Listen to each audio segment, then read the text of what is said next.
Amigo torcedor, amiga torcedora, bem-vindo ao nosso canal. Noite triunfante, 23 de outubro de 2024. Certamente quem foi a Curuzu ontem nunca vai esquecer a emoção e a sensação de estar naquele local durante essa partida. Paysandu e Curitiba. O Paysandu foi muito consistente no que poderia fazer, vacilou em determinados momentos, mas nem isso tirou o ímpeto e a garra dos jogadores e da torcida em buscar a virada.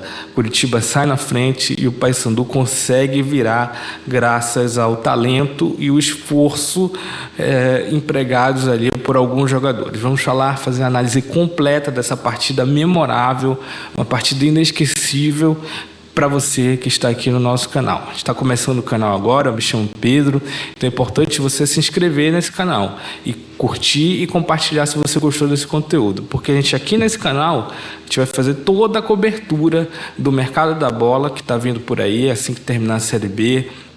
Na verdade já começou, o Remo renovou com o seu técnico, está montando o elenco para o ano que vem. Será que alguém vai atravessar da Curuzu para o Bainão ou do Bainão para o Curuzu? Isso aconteceu nos últimos anos. O Showa, vocês vão lembrar do Eduardo Ramos, que jogou no Paysandu também. Será que o Paysandu dá o troco? Tem condições de fazer isso, né? Vamos ver aí, vamos ver. Mercado da bola, vamos acompanhar eleições no Paysandu, pré-temporada e no ano que vem o Parazão. Né? Como eu trabalhava em rádio, fazia essas análises no rádio. Agora que eu não estou mais no rádio, eu criei aqui o canal para a gente conversar melhor, né? O rádio às vezes não tem muito rápido e aqui no canal dá para conversar bastante. Então participe com a gente, se inscreva. E informação de qualidade, né, gente? Porque, olha, tem muita gente caindo em fake news aí. Aqui não tem fake news, aqui tem apuração, jornalismo sério. Vamos fazer jornalismo sério no YouTube. Tá faltando aí, pelo menos em relação ao esporte paraense, sem demérito aos outros, tem muito canal de qualidade, mas aqui o nosso a gente vai pregar nossas fontes aqui que a gente tem e que a gente observa do jogo. Falando em jogo, o jogo de ontem foi incrível. Eu fui na Curuzu, como eu tenho ido em todos os jogos, a torcida desde o primeiro momento na pressão, um caldeirão bicolor, foi o dia que a torcida mais cantou. É difícil até fazer essa mensuração, né? Mas ontem o Paysandu se saiu muito bem. A torcida foi muito bem. Vamos até ver aqui para vocês o borderô. Sabe que a gente está falando da torcida? Daqui a pouco a gente lê a Central News PC, que é um dos melhores canais aqui do WhatsApp sobre o Paysandu. Aqui, ó, público e renda, 15.306 presentes, né? R$344.875 na Curuzu ontem, as despesas 139 mil, líquido 205, pagantes 13.011, gratuidades 2.295, 15.306. Um dos maiores públicos do Paysandu nessa Série B do Campeonato Brasileiro. Daqui a pouco a gente vai falar também no Márcio que deu a coletiva. Vamos explicar melhor o jogo, como é que a gente viu o jogo de ontem. Importante a gente destacar que o Paysandu começou com tudo, não teve nada, até 20 minutos do primeiro tempo para o Curitiba. O Curitiba não entrou em campo, de modo geral, ontem.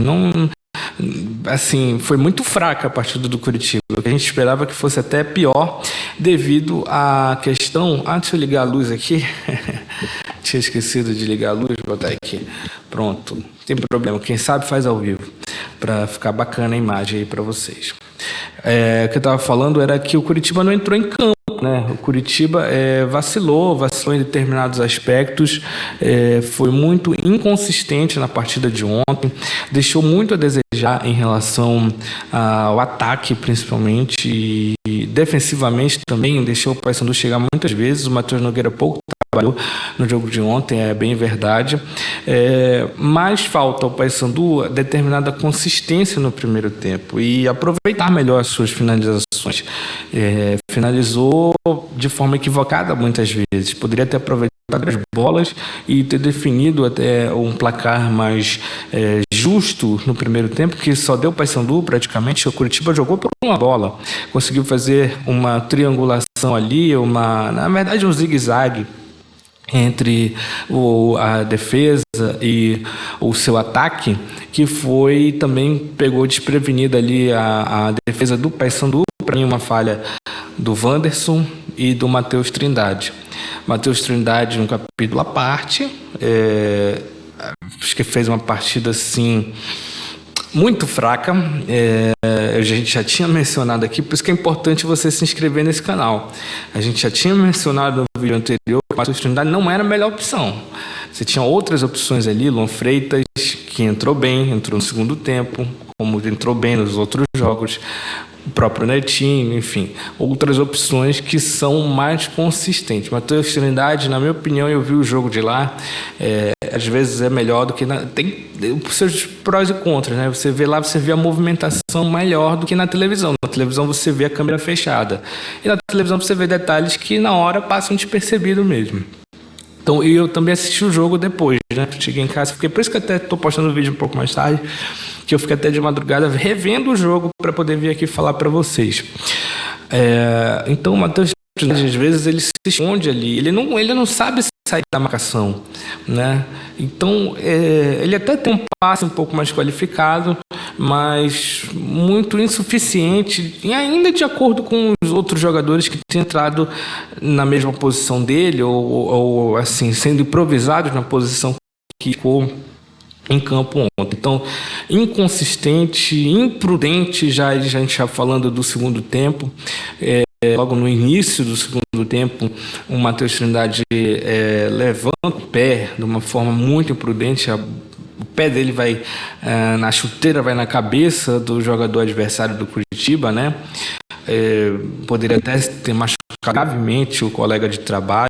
Mas foi sem querer. Mas o sem querer também é falta, não tem essa história. Se foi falta, ninguém vai para machucar. Muito raramente um jogador vai agredir o seu adversário. Sem querer, é tudo sem querer, né? É tudo pela vontade de ganhar, mas ele foi imprudente e infantil, né? Levantou o pé naquela altura, todo mundo... Você viu o Bruno Henrique, o que aconteceu, né? No jogo contra o Corinthians. Não tem jeito, já era. Então saiu o Matheus Trindade. Saiu expulso, né? Saiu expulso. A torcida já tinha ali, àquela altura, experimentado a alegria e a frustração de um gol do Boraci, que foi anulado, né? O VAR encontrou um impedimento, até depois, na hora, quem estava na Curuzu... claro que o torcedor também fala muita besteira, mas alguns estavam lá, estava impedido, eu acho que vai dar impedimento e tal. Mas para quem estava na televisão, ficou aquela coisa, será que essa linha está muito justa? Cadê a linha? Não apareceu na hora. E tava ali o ombro só, um impedimento assim, daquele jeito VAR brasileiro. VAR também, um capítulo à parte, a gente vai mencionar daqui a pouco. E foi anulado, mas isso recolocou a torcida no jogo. Naquela altura, o Coritiba já tinha 1-0, como a gente mencionou, na falha, para mim, dos zagueiros do Paysandu. O Matheus Nogueira também, não pode dizer que ele falhou, não sei, comenta aí se você achou que ele falhou, mas ele dá uma adiantada ali que ele poderia ter aguardado um pouco. Ele tentou fazer às vezes de zagueiro, de defensor em linha, mas não deu certo, acabou caindo. O atacante lá do Curitiba encobre ele, faz o gol, um gol que foi a única oportunidade assim mais clara do Curitiba. O Curitiba teve pouquíssimas finalizações com perigo, praticamente nenhuma, e tinha feito 1-0 num momento em que haviam chuvas de bola na área do Paysandu, né? O Paysandu foi mais consistente no primeiro tempo. Então, falamos aí da expulsão. Ainda nesse intervalo do primeiro para o segundo tempo, um pouquinho antes da expulsão, o Nicolas sai trocado pelo Juan Ribeiro. O Márcio deu a entrevista ontem, falou que o Nicolas é um jogador importante, aquela lenga-lenga, mas ele é uma referência, ele é muito esforçado. Maravilha, ótimo, é um ídolo da torcida, realmente contribuiu muito em outros tempos. Mas é impressionante a falta de agilidade do Nicolas, a falta de precisão na hora de dar o passe. Aliás, deixou o Coritiba, inclusive, perdeu muitas bolas o Curitiba poderia ter aproveitado melhor as falhas de domínio do Nicolas, né? E aproveitou, inclusive. Só não, enfim, poderia ser pior. Então, é um jogador que não tem contribuído, centroavante que não faz gol, não consigo entender isso. Tem gente que diz, centroavante ele cumpre uma função tática. Cara, centroavante tem que fazer gol, não existe isso. O cara tá desde julho sem fazer gol, não dá. E o Juan Ribeiro, quando entrou bem. O Juan Ribeiro foi mais uma vez opção, era uma dúvida, acho que até por isso que ele não entrou de titular. Né? E também para comprovar para todo mundo que não dá o Nicolas, talvez seja essa a ideia do Márcio. E também o Márcio não quer perder banco. Se a gente precisa também mencionar aqui, eu acho que eu vou falar isso num outro vídeo para não ficar muito longo esse. Mas o Márcio coloca um time escala Trindade para começar. O Trindade ficou o jogo inteiro também no domingo passado contra o Operário. Não é possível que ele não veja que o Luan Freitas é melhor. Então o Nicolas se confia nisso, né? O Márcio fala, ele é uma referência e tal, mas admitiu que o Juan Ribeiro vem numa fase melhor e provavelmente deve ser o titular daqui para frente se nada acontecer com ele. Ele estava sem dúvida porque, como eu mencionado, ele teve uma pancada no joelho no jogo contra o Operário, por isso que ele foi substituído, inclusive, mas é um jogador que tem mostrado muito esforço, não vem bem no Paysandu do Hélio, mas ninguém vinha bem no Paysandu do Hélio, né? Então esse que é o problema, ninguém vinha bem. Ele veio bem, entrou muito bem no jogo. Um pouco depois dele entrar, já no segundo tempo, acontece a expulsão, depois acontecem as substituições, né? Entra Netinho, entra o Kevin, entra o Jean Dias, né? E entra mais um também, depois eu confirmo para vocês. Mas principalmente Luan Freitas, né? Entra o Luan Freitas no lugar.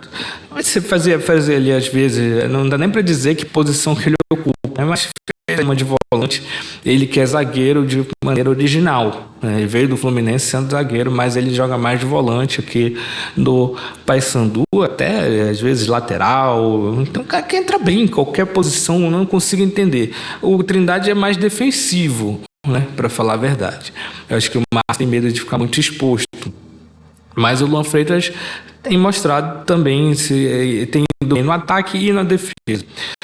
Posso até morder minha língua daqui para frente, mas eu não consigo ver o Luan Freitas pior do que o Trindade, que foi imprudente. Repito, ontem ele foi muito mal.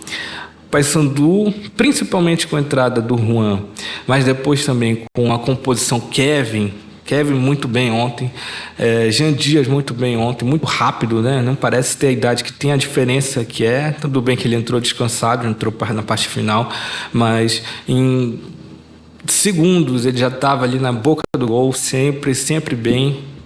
Jean Dias, que também era um jogador meio contestado pelas suas imprecisões, mas o Juan Ribeiro para mim foi o destaque da partida junto com o João Vieira, né? João Vieira é referência fundamental, vale realmente o que querem. Se o empresário dele estiver pedindo muito dinheiro, vale pagar, porque ele comanda ali. Aliás, o gol, a gente vai falar do primeiro ainda, mas é o segundo gol, que é aquela polêmica do VAR, o primeiro gol, né? O pênalti, a gente já vai falar sobre isso. O segundo gol é um bote, na verdade, numa inocência do lateral do Curitiba. Ele estava cercado pelo Netinho e pelo João Vieira. Então, por aí já vê que o cara é um inocente, né? Ele tenta passar uma bola curta, o João Vieira dá uma interceptada, o Netinho pega a bola ali na lateral mesmo, esquerda, né?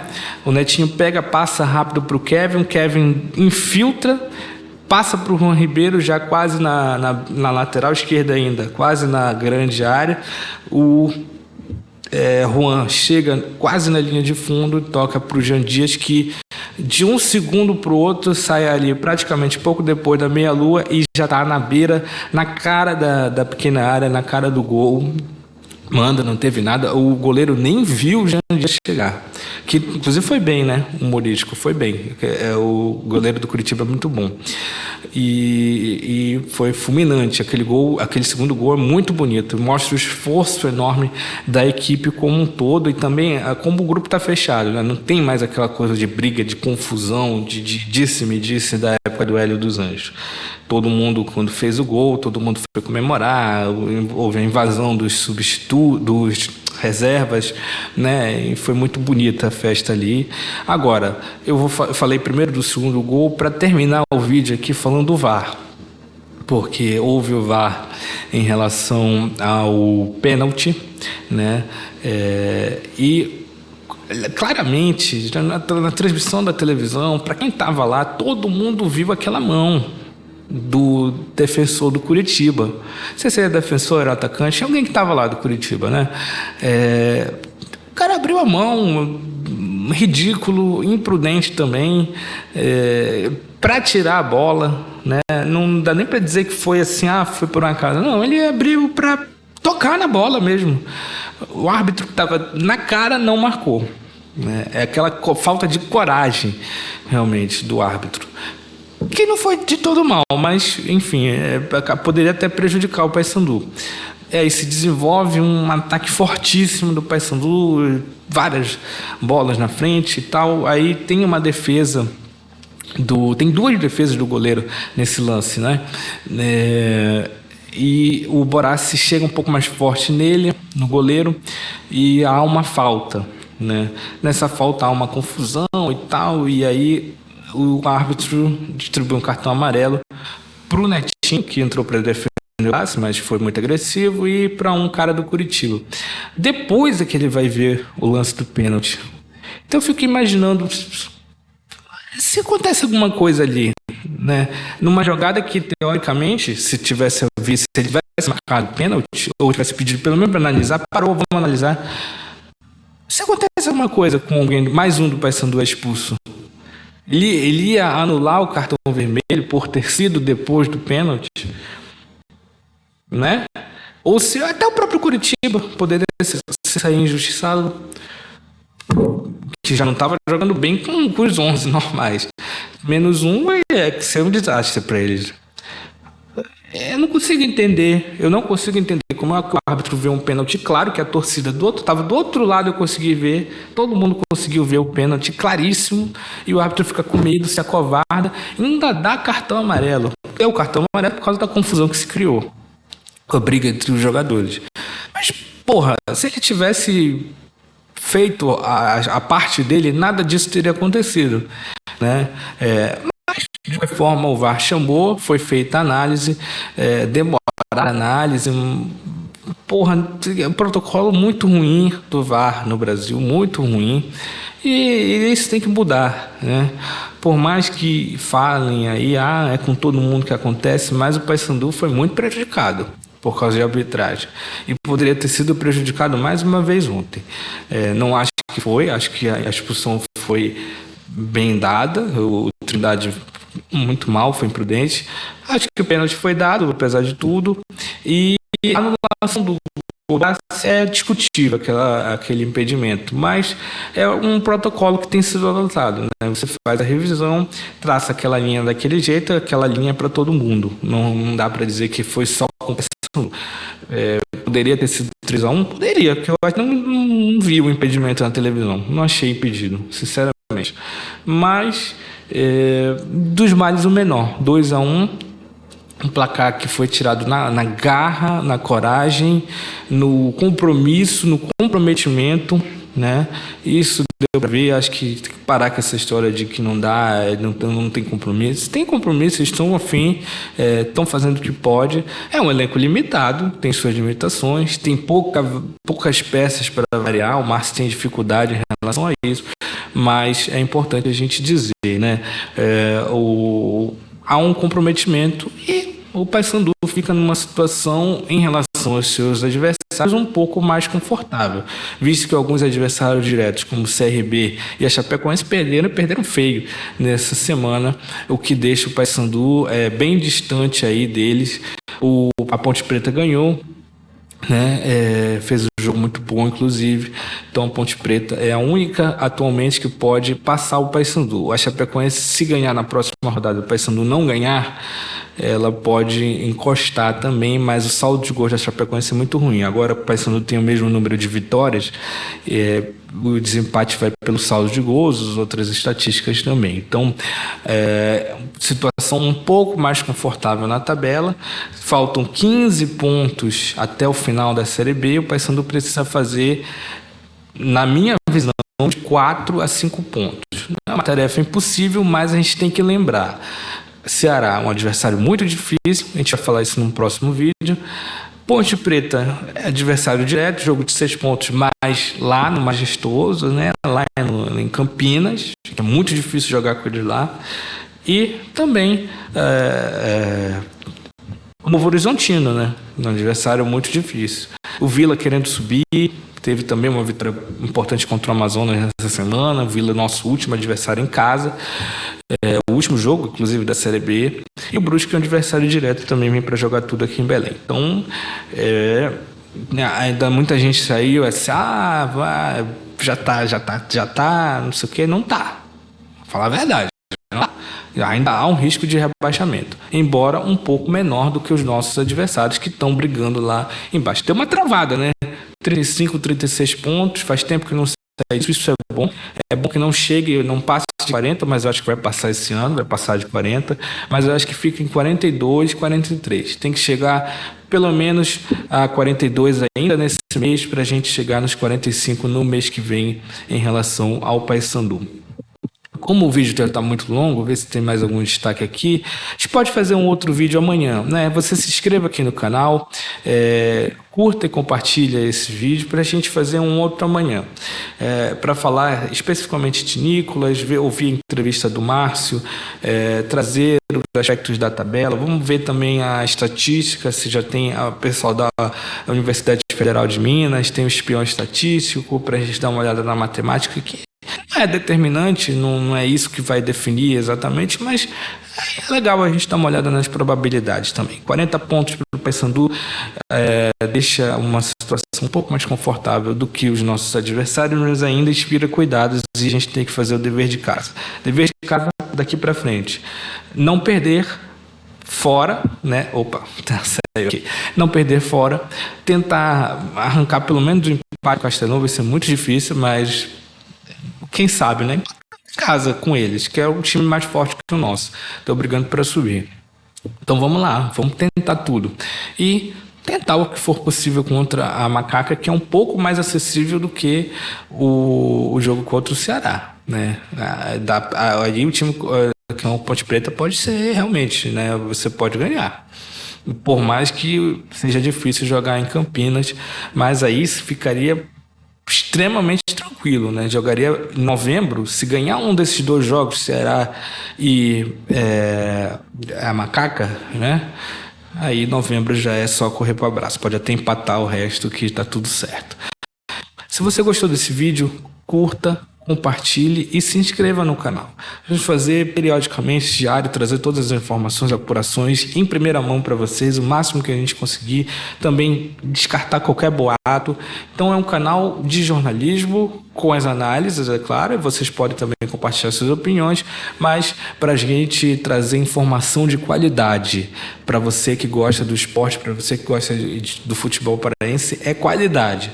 É informação, é jornalismo, não tem piadinha, não tem conversinha, embora a gente faça também com bom humor, obviamente, dando a nossa opinião de forma verdadeira. E você pode também dar sua opinião aqui nos comentários e também sugerir conteúdos, sugerir entrevistas. Se você quer alguma entrevista, alguém que possa vir aqui falar sobre qualquer assunto ligado ao futebol paraense, é só sugerir aqui nos comentários, tá bom, pessoal? Muito obrigado, até o próximo vídeo. Amanhã a gente posta mais um vídeo falando também uma perspectiva para o próximo jogo, já que já vai estar em cima no próximo sábado contra o Ceará. Vamos fazer ainda uma análise mais aprofundada de algumas peças do elenco, a tabela, a estatística e também o Ceará, a perspectiva do que vem pela frente. Tchau!